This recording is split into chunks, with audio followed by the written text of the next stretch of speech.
అంటే మీరు కూడా తినలేదు కదా? మీకు నేను తినిపిస్తాను.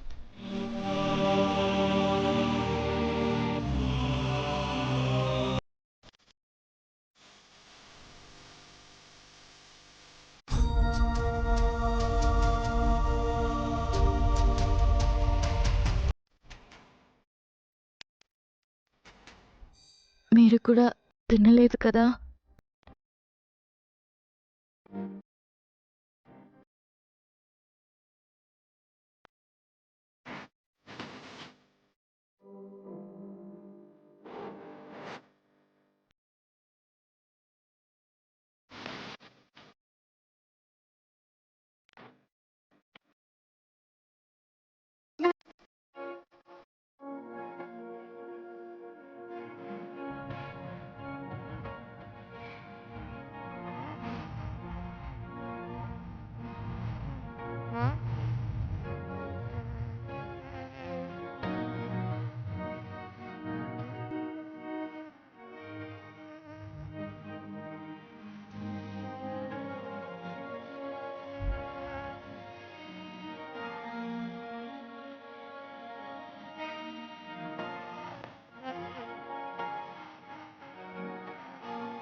ఉండమ్మా, చెయ్యి కడుక్కొని వస్తాను.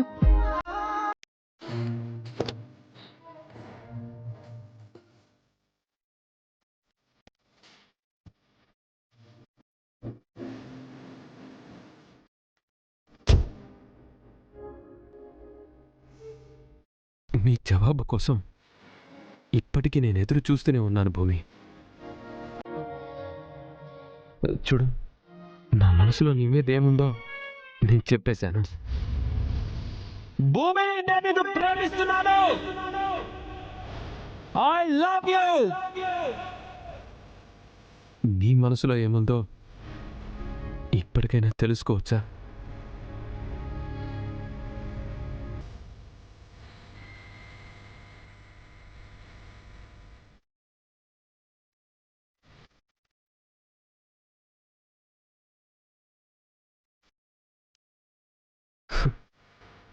చెప్పు భూమి, నేనంటే నీకు ఇష్టం ఉందా లేదా?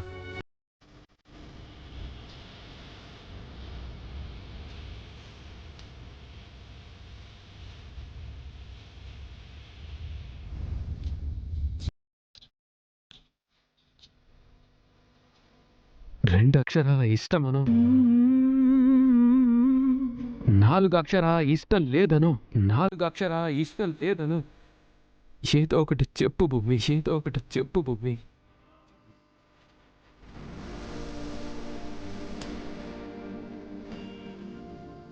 చెప్పు.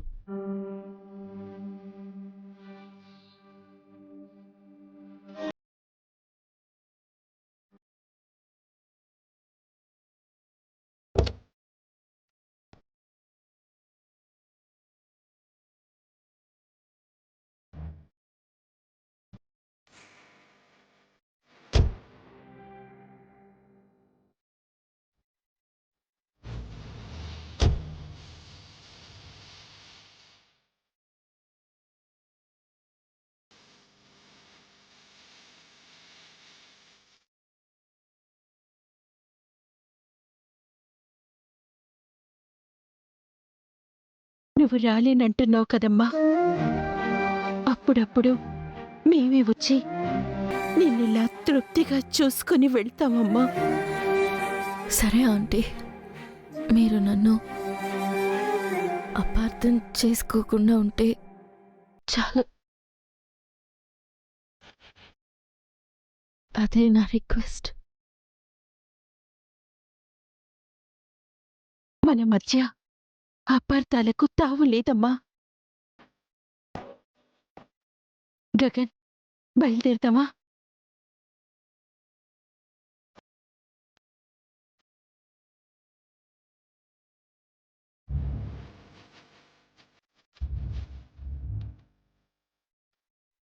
ఈ మనసులో మాట ఎలా చెప్పించుకోవాలో నాకు తెలుసు భూమి.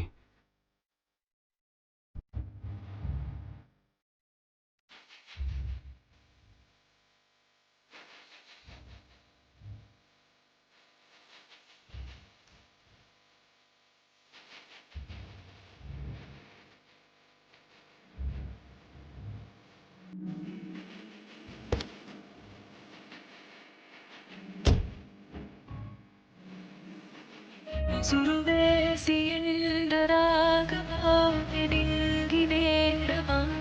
ఆ, ఆ, ఆ.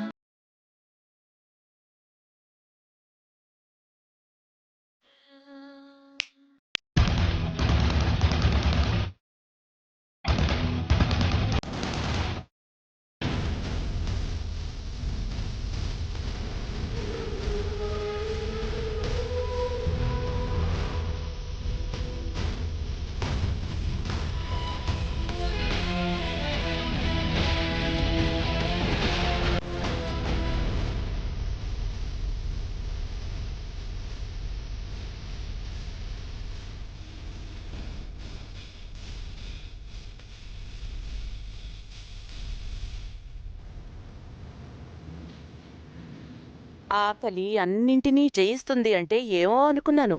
హ్మ్, నిజమేనని ప్రూవ్ చేసావు. అభిమానం అందర్నీ దగ్గర చేస్తుందని మీరొప్పుకుంటే నేను మీ మాట ఒప్పుకుంటాను. ఆ! హ, మాట పెదవి దాటే ముందు పొజిషన్స్ గుర్తుపెట్టుకోవాలి. ఇప్పుడు నేను డామినేటింగ్ పొజిషన్లో ఉన్నాను. నువ్వు కాళ్ళు పట్టుకునే పొజిషన్కి ఆల్రెడీ పడిపోయావు. మాటకి మాట, ప్రశ్నకి ప్రశ్న సంధించేయకూడదమ్మా. అడిగిన దానికి మాత్రమే సమాధానం చెప్పాలి. ఒడుక్కు తినేదాన్లా భయపడాలి. ఆకలిస్తోంది అన్నమో రామచంద్ర అని నువ్వొక ఫోన్ కొడితే వాడు పరిగెత్తుకుంటూ వచ్చాడా? ఏ శరత్చంద్ర కూతుర్ని ఈ ఆస్తంతటికి వారసురాల్ని అని వాళ్ళకి చెప్పావా ఏంటి? అందుకే వాళ్ళు నీ చుట్టూ కుక్కల్లా తిరుగుతున్నారా?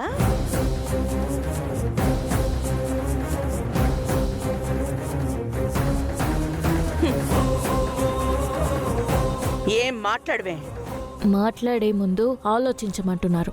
ఆలోచించాక కూడా అదే సమాధానం వస్తే పొగరంటున్నారు.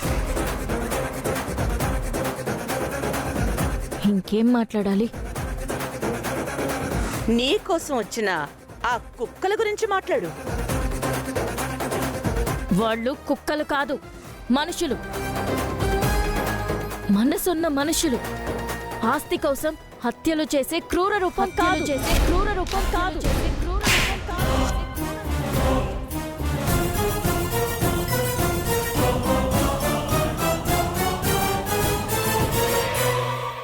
చూసారా, నేను మీ పేరు చెప్పలేదు.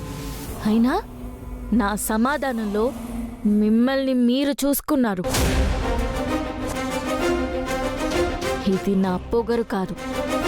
ప్రశ్నించకుండానే మీరిచ్చిన సమాధానం ఇది. సమాధానం లేక చెయ్యి చేసుకున్న మీ పొగరిది. ఏయ్! దాటేస్తున్నావు. హద్దులు చెరిపి మరీ దాటేస్తున్నావు. దాటలేదు. మీరడిగిన ప్రశ్నకు సమాధానం మాత్రమే చెప్తున్నాను. నేను ఈ ఇంటి వారసురాలనని వాళ్ళకి తెలీదు. నేను చెప్పలేదు. ఓ, అది కూడా కరెక్టేలే. నువ్వు ఈ ఇంటి వారసురాలివి అని తెలిస్తే ఆ గగన్ గాడు నీకు అన్నం పెట్టడు.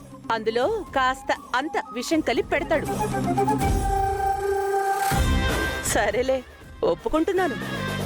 వాళ్ళు కుక్కలు కాదు, నువ్వే వాళ్ళ చుట్టూ తిరుగుతున్న కుక్కవి. అయినా ఈ గోలంతా నాకెందుకులే. నిజానికి నేనిప్పుడే కొంచెం రిలీఫ్గా ఫీల్ అవుతున్నాను. అక్కడేదో నీ శోభాచంద్ర పర్ఫార్మెన్స్లో నీ బ్యాలెన్స్ తప్పుతుందేమోనని చిన్న టెన్షన్ ఉండేది. ఇప్పుడు మెక్కావుగా, ఇక నీ పర్ఫార్మెన్స్ కక్కడమే బాకీ. నువ్వు చెప్పినట్టు 12 గంటల టైం దగ్గర పడుతోంది. కానీ మరి ఇంకా లేట్ ఎందుకు? నేను ఏదో చేసి అందరినీ తీసుకొస్తాను. పాపం చేస్తున్న ప్రతి ఒక్కరికి నేను పాపం చేస్తున్నానన్న భయం మనసులో ఎక్కడో మొదలవుతూనే ఉంటుంది. కర్మ రూపంలో అది చుట్టుకుంటుందేమోనని భయపడుతూనే ఉంటారు. పాపమని తెలిసి కూడా మా అమ్మని చంపేశారు. కనీసం మా అమ్మ కళ్ళైనా బ్రతికించి మీ పాపాన్ని కడుక్కోండి. మీకు దండం పెడతాను.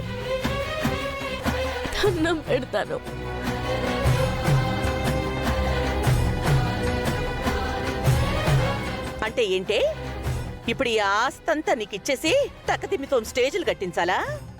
అంతా కాకపోయినా కొంతైనా చిల్లర చెల్లుబాట్లో లేదు గాని ఉంటే అందులో ఒక్క పైసా కూడా విదిలించను.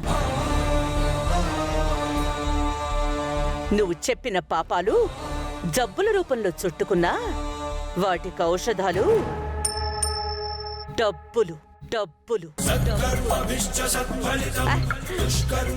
చూసావా నేనెంత క్లారిటీతో ఉన్నాను?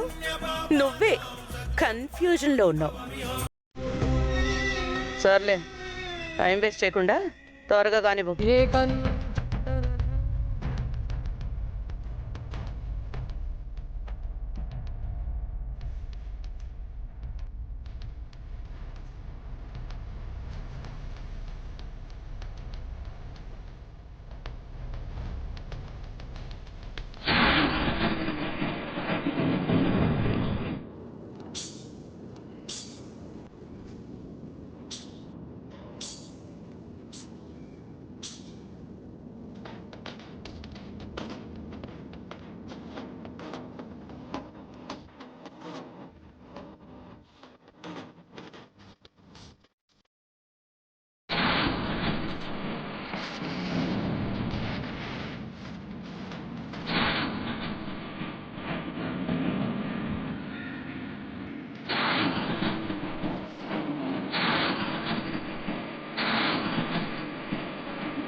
అమ్మాయి, నిజంగానే శోభాచంద్ర ఆవహించిందేమోనని భయంగా ఉందమ్మాయి.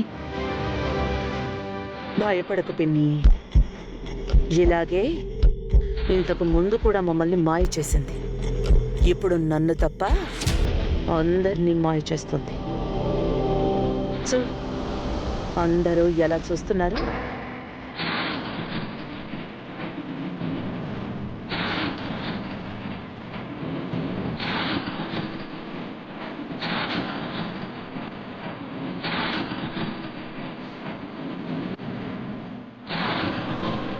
ఆ రోజు నేను శోభాచంద్రలా నాటకవాడాను. మళ్ళీ ఈ రోజు అలాగే నాటకవాడి నాట్యాలయం స్థాపించమని శ్రీ శ్రీ శ్రీ శరత్చంద్ర గారికి చెప్తాను.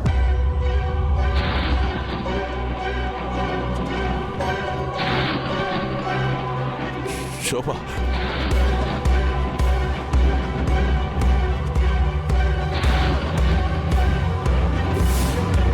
చంద్ర చంద్ర చంద్ర చంద్ర చంద్ర చంద్ర చంద్ర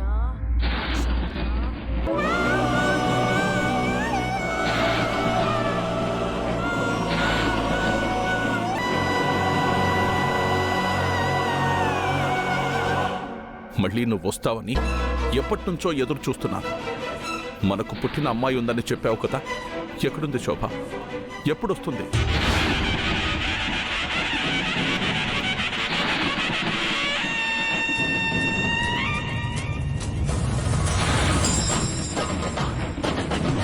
యథాత్రా నిజపాలపట్ట లిఖితం స్తోత్రం మహద్వాధనం తత్ర పోత్మి మరుస్తా లేపి నితరాం మేరౌ చనా తతోధికం.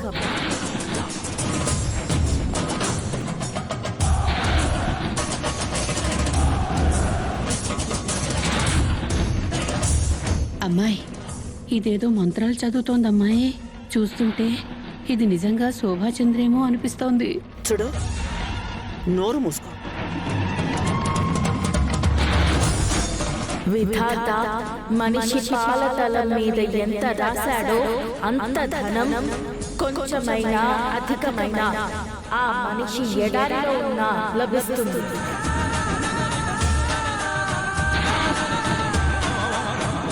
సువర్ణమయమైన మేరు పర్వతం ఎక్కినా అంతకంటే ఎక్కువ లభించదని చెప్పాడు భర్తృహరి.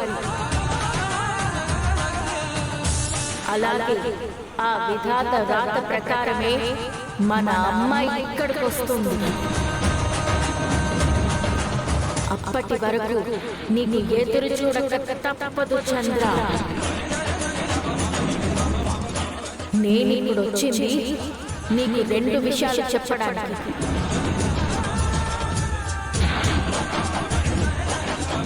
ఒకటి, నా అపూర్వ చెల్లి గురించి, నా అపూర్వ చెల్లి గురించి, నా అపూర్వ చెల్లి గురించి.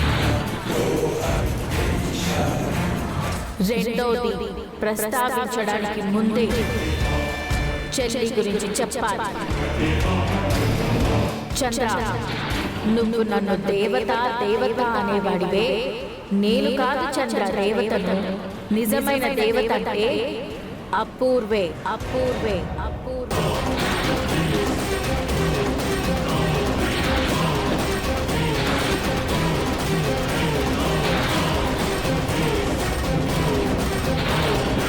నేను నీకు దూరమైన దగ్గర నుంచి నిన్ను బాబా బాబా అని ప్రాణంగా ప్రేమిస్తూ కంటికి రెప్పలా చూసుకుంది.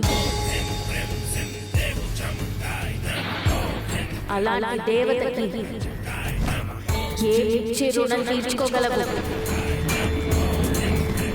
నువ్వు చెప్పు శోభ, నువ్వేం చెప్పినా చేస్తాను.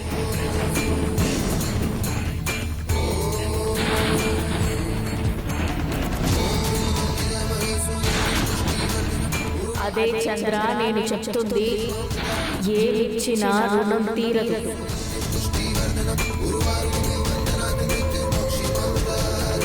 కానీ మరో జన్మలోనైనా మనం కలవాలి అంటే నువ్వు రుణం తీర్చుకోవాలి చంద్ర.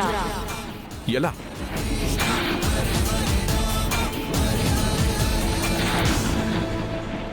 ఈ మొత్తం ఆస్తంతా అపూర్వ పేరు మీద రాసేయ్. అపూర్వ పేరు మీద రాసేయ్. అపూర్వ పేరు మీద రాసేయ్.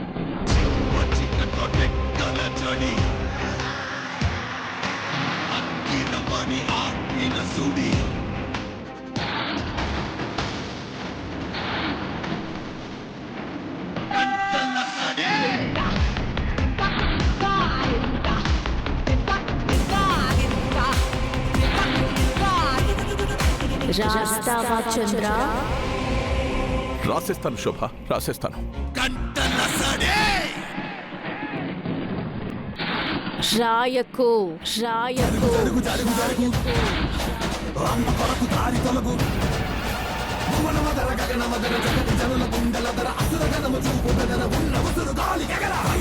దుముకుతోంది అమ్మ చేతి కత్తి వేటు